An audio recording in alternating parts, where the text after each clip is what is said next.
சிவபக்தர்கள் அனைவருக்கும் வணக்கம். தொடர்ந்து சிவபெருமான பற்றி நிறைய தகவல்கள் பார்த்துட்டு இருக்கோம். பார்க்காதவங்க இந்த வீடியோவோட எண்ட் ஸ்கிரீன்ல பிளேலிஸ்ட்ல பின் பண்ணிருப்பேன். உங்களுக்கு எப்போ நேரம் இருக்கோ அப்போ பாருங்க. இன்னைக்கு நம்ம பார்க்கக்கூடிய தலைப்பு ஆருத்ரா தரிசனம் பற்றி. சிவபெருமானோட வடிவங்கள்ல ஒன்றான நடராஜ மூர்த்திக்கு வருஷத்துல 6 தடவை மட்டுமே அபிஷேக ஆராதனைகள் எல்லாம் நடைபெறுது. இதுல மார்கழி மாதத்துல திருவாதிரை நட்சத்திரமான இன்னைக்கு நடைபெறக்கூடிய அபிஷேகத்துக்கு ஆருத்ரா தரிசனம் அப்படின்னு பேரு. இந்த தரிசனம் உருவாகிறதுக்கு புராணங்கள்ல கதை ஒன்னும் சொல்லப்பட்டிருக்கு.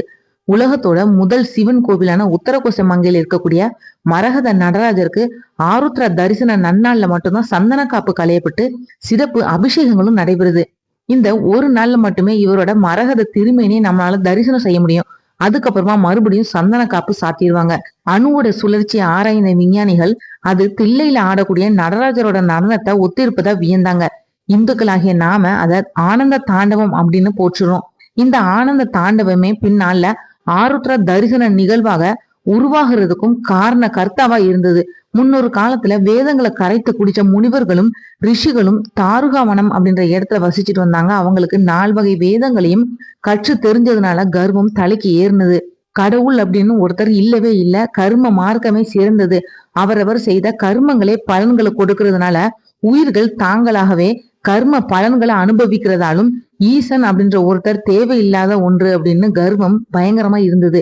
அந்த கர்வத்தினால எங்களாலதான் எல்லாமே நடக்குது, அப்புறம் ஈசன் எதற்கு அப்படின்ற அளவுக்கு அதிகமான ஆட்டம் போட ஆரம்பிச்சாங்க.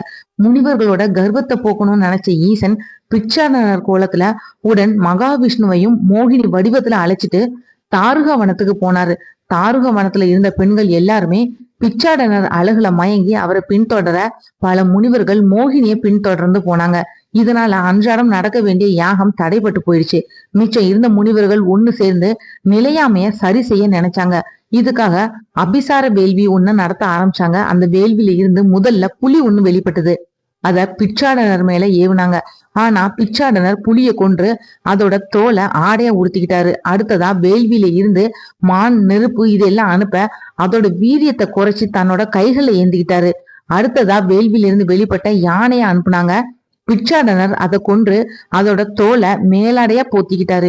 இத பார்த்த முனிவர்கள் அவங்களோட முழு ஞானத்தையும் பயன்படுத்தி வேள்வியில இருந்து முயலகன் அப்படின்ற அரக்கனை உருவாக்கி பிச்சாடனர்கிட்ட அனுப்பி வச்சாங்க.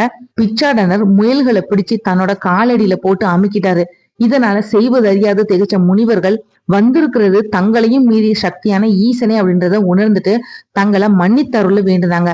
அப்போ அங்க வந்த நந்தி தேவர் மத்தளம் வாசிக்க, மோகினி வடிவத்துல இருந்த மகாவிஷ்ணு புல்லாங்குழல் வாசிக்க, முனிவர்களோட அறியாமையை நீக்க பேருள்ளம் கொண்ட ஈசனும் நடராஜமூர்த்தியா ஆனந்த தாண்டவம் ஆடினாரு. இதை பார்த்த தாருகாவனத்து முனிவர்களும் புண்ணியம் அடைஞ்சாங்க.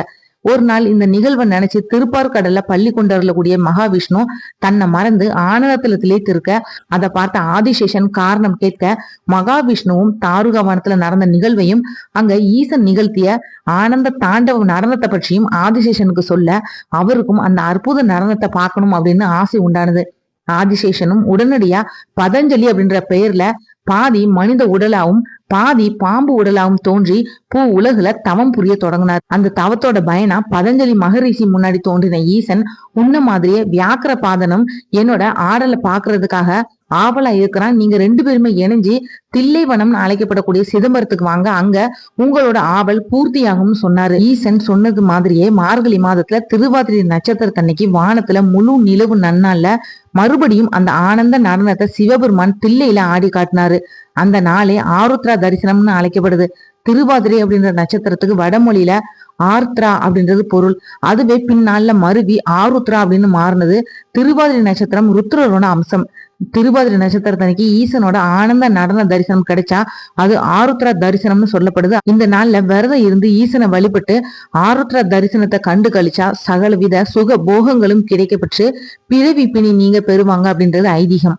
திருவாதிரை நோன்பு எப்படி இருக்கணும் அப்படின்றத பத்தி பார்ப்போம். தேவர்களோட அதிகாலை பொழுதா கருதப்படக்கூடிய மார்கழி மாதத்தை பிரம்ம முகூர்த்த நேரம்னு சொல்லுவாங்க. இந்த மாதத்துல வரக்கூடிய பௌர்ணமியோட கூடிய திருவாதிரை நாள்ல தான் திருவாதிரை நோன்பும் கடைபிடிக்கப்படுது. அன்றைய தினம் அதிகாலையில எழுந்து குளிச்சுட்டு சிவ நாமத்தை உச்சரித்து உடல்ல திருநீர் பூசிக்கணும். காலையில உணவு சாப்பிடக்கூடாது. கிட்டக்க இருக்கக்கூடிய சிவன் கோவிலுக்கு போய் அங்க இருக்கக்கூடிய நடராஜரையும் சிவகாமி அம்மையாரையும் தரிசனம் செய்யணும். ஆலயத்தில் நடைபெறக்கூடிய தாண்டவ தீபாராதனையை பார்த்து வழிபடணும்.